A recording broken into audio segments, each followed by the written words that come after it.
Kamran is asking how to retain good employees. जी बड़ा अच्छा question है।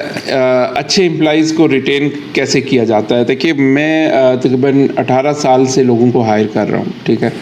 मैंने अपनी अर्ली लाइफ में कुछ गलतियाँ की, ऑब्वियसली कि मैं उसको आज रिग्रेट भी करता हूँ कि मैंने ऐसा क्यों किया। लेकिन वक्त के साथ साथ मुझे रियलाइज़ हुआ और उसमें मेरे बहुत सारे ऐसे असातिज़ा हैं, जैसा मोहसिन लोधी साहब हैं, उनसे हमने लीडरशिप का कोर्स किया, उनसे हमने एम्प्लॉय रिटेंशन के ऊपर बहुत हमने उनसे सीखा। तो उन जैसे असातिज़ा की वजह से और फिर बहुत सारे और एंटरप्रेन्योर्स के साथ बातचीत करके और मिल के और उनसे Q&A सेशंस करके मुझे बहुत चीज़ों का पता चला कि एम्प्लॉय रिटेंशन कैसे की जाए। देखिए सबसे पहली बात तो ये है कि एम्प्लॉइज़ क्यों छोड़ के जाते हैं। देखिए एम्प्लॉइज़ कभी भी कंपनीज़ को नहीं छोड़ते, एम्प्लॉइज़ हमेशा मैनेजर्स को छोड़ते हैं। आप अगर अच्छे मैनेजर हैं तो आपके एम्प्लॉय जो है ना वो कभी भी आपको छोड़ के नहीं जाएगा। आपको रियलाइज़ करना है, आप देखिए सबसे पहले तो बात यह है कि आप हायरिंग में गलतियाँ क्यों करते हैं। अगर आप एक पर्सन है वो आपके लिए आपकी ऑर्गेनाइजेशन में फिट नहीं होता तो आपने उसको हायर ही क्यों किया। तो आपका हायरिंग प्रोसेस इतना अच्छा होना चाहिए कि आपकी ऑर्गेनाइजेशन के साथ फिट आए। अगर आपने उसको हायर कर दिया है तो इट मीन्स के कुछ इंटरव्यू लिया होगा, कोई प्रोसेस से गुजरा होगा, इट मीन्स के उसमें कोई ना कोई ऐसी एबिलिटी है। अब आपने उसके साथ वर्क अराउंड करना है, आपने उसकी जो प्रॉब्लम्स हैं उनका ख्याल रखना है, उनकी सैलरी का ख्याल रखना है, अगर उनको कुछ ट्रांसपोर्ट चाहिए तो उनके ट्रांसपोर्ट का ख्याल रखना है। ये आपकी जिम्मेदारी है।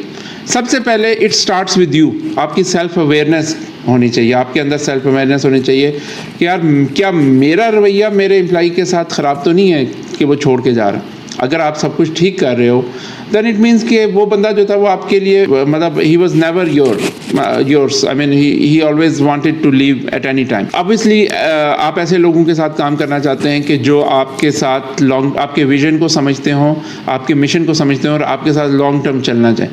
क्योंकि ज़ाहिर है आप जानते हैं कि एक एम्प्लॉय के ऊपर उसको ट्रेन करने में, उसकी गलतियाँ दुरुस्त करने में कितना टाइम लग जाता है। तो वो आपकी सारी ट्रेनिंग कॉस्ट और आपका टाइम जो है वो ज़ाया हो जाता है जब कोई एम्प्लॉय आपको छोड़ के चला जाता है। फिर ये है कि ऑर्गेनाइजेशंस को फैसिलिटीज़ देनी चाहिए। अगर उनके पास फंड्स हैं या उनके पास रिसोर्सेज हैं तो उनको मुख्तलिफ फैसिलिटीज़ एम्प्लॉइज़ को देनी चाहिए, उनको एक अच्छा वर्किंग एनवायरनमेंट देना चाहिए। हमारी IT इंडस्ट्री जो है it's a technology of brains. इसमें सबसे इंपॉर्टेंट चीज़ ह्यूमन ब्रेन है कि हम क्या करते हैं कि हम लोगों की काबिलियत, उनकी जहानत जो है वो सेल करते हैं इंटरनेशनल मार्केट में, राइट।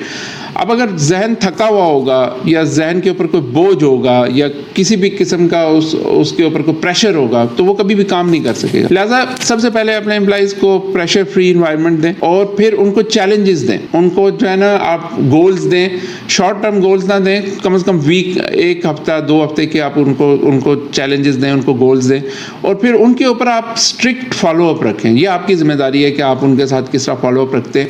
अगर आप उनके साथ फॉलोअप अच्छा नहीं रखेंगे तो क्या होगा कि वो डिट्रैक्ट हो जाएंगे और बाद में जब वो कोई काम ख़राब हो जाएगा तो फिर आप उनके ऊपर फ्रस्ट्रेट होंगे। Actually it was your fault कि आपने उनके साथ फॉलोअप नहीं रखा और उनको करेक्ट नहीं किया। जब वो गलत जा रहे थे उस वक्त उनको करेक्ट नहीं किया। तो ये सारी चीज़ें जो हैं ये आपके ऊपर भी आती। तो ये दोनों साइड पे है। एक तो ये है कि आप अपने आप को दुरुस्त करें एज ए मैनेजर और दूसरा ये है कि एम्प्लॉइज़ की ट्रेनिंग के ऊपर, उनकी ग्रोथ के ऊपर फोकस करें और वक्त के साथ साथ उनको ग्रो करते रहें। Everybody has his own needs. आजकल देखें कितनी इश्यूज़ हैं, महंगाई चल रही है, बेरोज़गारी है बहुत ज़्यादा और परेशानियां हैं लोगों के साथ। तो उनका ख्याल रखें, वक्त के साथ साथ उनको रेज़ देते रहें तो इंशाल्लाह आपके एम्प्लॉइज़ कहीं नहीं जाएंगे। मेरा जो अपना एक रिटेंशन है, एवरेज रिटेंशन पीरियड मेरा 5 से 7 साल का एक एम्प्लॉय